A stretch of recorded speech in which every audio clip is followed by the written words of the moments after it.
नमस्कार, प्रणाम। मैं प्रतिमा स्वागत करती हूँ आप सभी का अपने YouTube चैनल में। कैसे हैं आप सभी? आशा करती हूँ कि आप सभी स्वस्थ होंगे और अपनी तैयारी अच्छे से कर रहे होंगे। तो जैसा कि मैंने आप लोग से कहा था कि मैं अपना नेक्स्ट वीडियो हिंदी पर लेकर के आऊंगी, तो मेरा हिंदी का पहला टॉपिक है वर्णमाला, जिसके के बारे में आप लोग को बताने आई हूँ। जैसे कि सबसे मेन टॉपिक जो है ये वर्णमाला है, हिंदी का सबसे मेन टॉपिक है। इससे हर एक एग्जाम में क्वेश्चन आते हैं, चाहे वो यूपी पुलिस का हो, एसआई का हो या कोई भी अन्य हिंदी का पेपर होता है, उसमें ये वाला टॉपिक जरूर आता है, जो कि बहुत ही नॉर्मल क्वेश्चन इससे आते हैं। वर्णमाला से बहुत ही आसान क्वेश्चन भी पूछे जाते हैं, लेकिन इससे बहुत आसान क्वेश्चन भी गलत हो जाते हैं। तो उसी को लेकर के मैं ये वीडियो आई हूँ। तो आइए आप लोग से हम आगे बात करते हैं। जैसे कि वर्णमाला में कितने वर्ण होते हैं, तो वर्णों की संख्या होती है 52। लेकिन वर्णों को बोला क्या जाता है, तो सबसे भाषा की सबसे छोटी इकाई को हम वर्ण या अक्षर कहते हैं। यानी कि जो भाषा की सबसे छोटी इकाई है उसी को हम वर्ण या अक्षर कहते हैं। और वर्णों के व्यवस्थित समूह को वर्णमाला कहते हैं। वर्णमाला में कुल 52 वर्ण होते हैं।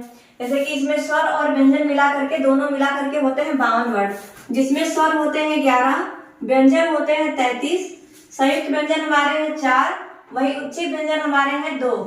यानी कि इन सबको मिला करके हमारे हो गए 50। वही 2 व्यंजन, एक होता है अनुस्वार और एक होता है विसर्ग। इसको स्वर में ही गिनती करते हैं, लेकिन इनको वैसे स्वर अनुस्वार बोलते हैं, इसको विसर्ग बोलते हैं। जैसे अंग और आहा। आहा को बोलते हैं विसर्ग, जिसमें 2 बिंदी लगी होती है। किसी जैसे दुख हो गया तो उसमें जो बिंदी लगी होती है वो विसर्ग की बिंदी होती है। ऐसे अनुस्वार होता है अंग की बिंदी। जैसे कि चंदा हो गया तो इसमें जो बिंदी ऊपर लगी होती है उसको बोलते हैं अनुस्वार। तो वही हम बात करते हैं कि स्वर कितने होते हैं। तो जो स्वर होते हैं वो 11 होते हैं, जिसमें स्वर को भी 2 कैटेगरी में बांटा गया है, जैसे कि हर्ष स्वर और दीर्घ स्वर। तो हर्ष स्वर में होते हैं 4 वर्ण और दीर्घ स्वर में होते हैं 7 वर्ण। जैसे आ, ई, उ, री, इन चारों को मिलाकर के कहा जाता है हर्ष स्वर, यानी कि छोटा वाला स्वर। इसमें कम मात्रा लगता है, यानी अल्प समय लगता है।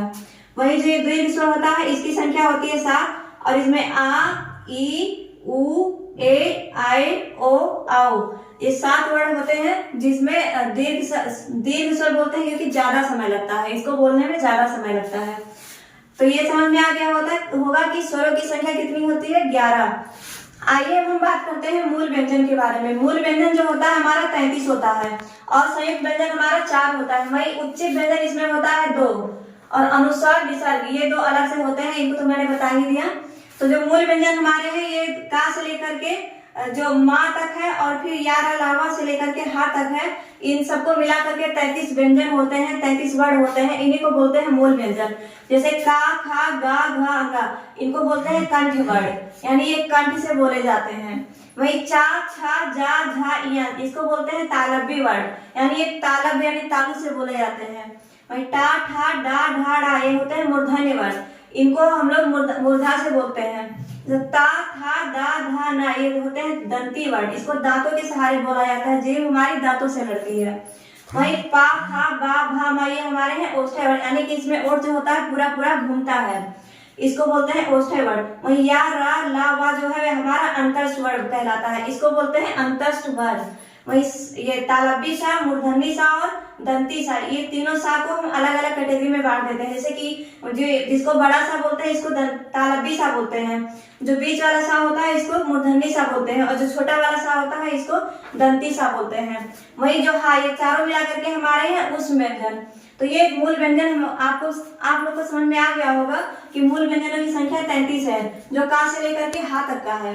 अब हम बात करते हैं संयुक्त व्यंजन में। तो संयुक्त व्यंजन हमारे हैं 4, इनकी संख्या होती है 4। जैसे कि छ, त्र, ज्ञ, स्रा, यानी क्षत्रिय वाला छ, त्रिशूल वाला त्र, ज्ञानी वाला ज्ञ और श्रमिक वाला सा, इन चारों को बोलते हैं हम संयुक्त व्यंजन। यानी कि ये 2-2 वर्ड को मिला करके ये व्यंजन बना हुआ है। जैसे का और सा मिला करके, का और मूर्धन्य सा मिला करके बना हमारे क्षत्रिय वाला छ। वही ता और रा मिला करके हमारा बना है त्रिशूल वाला त्र। वही जा और या मिला करके हमारा बना है ज्ञानी वाला ज्ञान। ईसा और रा मिला करके हमारा बन जाता है श्रमिक वाला श्रा। तो इन चारों को हम बोलते हैं संयुक्त व्यंजन, यानी कि छ, त्र, ज्ञ और श्रा, इन चारों को बोलते हैं संयुक्त व्यंजन। अब हम बात करते हैं उच्चित व्यंजन की। तो जो डा से डमरू वाला होता है उसी में अगर बिंदी लगा दिया जाए तो इसको बोलते हैं डा। तो ये हो जाता है उच्चित व्यंजन। जैसे कि गुड़िया, एक होता है गुड़िया और एक होता है गुड़िया। तो अगर डा लिखेंगे तो गुड़िया पढ़ाएगा, गुड़िया नहीं पढ़ाएगा, तो इसमें अगर बिंदी लगा देंगे तो इसको पढ़ेंगे हम गुड़िया। तो ऐसे ढा से ढोलक होता है, तो ढा से लिखेंगे तो ढोलक हो जाएगा, लेकिन अगर पढ़ाई लिखना हो तो यहाँ एक बिंदी लगाना होता है। तो जो बिंदी लगता है उसको बोलते हैं ढा। तो ये इसी को बोलते हैं हम उच्छिष्ट व्यंजन, यानी कि इन दो वर्ड को बोलते हैं उच्छिष्ट व्यंजन। उच्छिष्ट व्यंजन की संख्या होती है 2। अब हम बात करते हैं अनुस्वार की। तो अनुस्वार हमारे हैं अंग और आहा विसर्ग है हमारा। अंग यानी कि अंगूर वाला जो अंग होता है इसको बोलते हैं हम अनुस्वार, और आहा यानी आहा माने खाली लोग बोलता है, इसको बोलते हैं विसर्ग। जैसे कि दुख हो गया, उसमें बिंदी जो दोनों लगा होता है दुख में, इसको बोलते हैं विसर्ग की बिंदी। आप लोग को समझ में आ गया होगा। इसके आगे भी हम वीडियो लेकर के आएंगे, इसमें बहुत सारी चीजें भी हैं। आशा करती हूँ कि आप लोग को ये वीडियो पसंद आई होगी। तो हमारा जो अगला टॉपिक है, यह स्वर को कितने भागों में बांटा गया है, व्यंजन को कितने भागों में बांटा गया है, कौन सा व्यंजन किस प्रकार का होता है, क्यों ऐसा होता है, इन सब के बारे में मैं अगला वीडियो बनाऊंगी, जिसमें अगला टॉपिक होगा स्वरों के प्रकार। अगर आप लोग को ये वीडियो पसंद आए तो वीडियो को लाइक करें, शेयर करें, सब्सक्राइब करना बिल्कुल भी ना भूले। जय हिंद। मिलते हैं नेक्स्ट वीडियो में।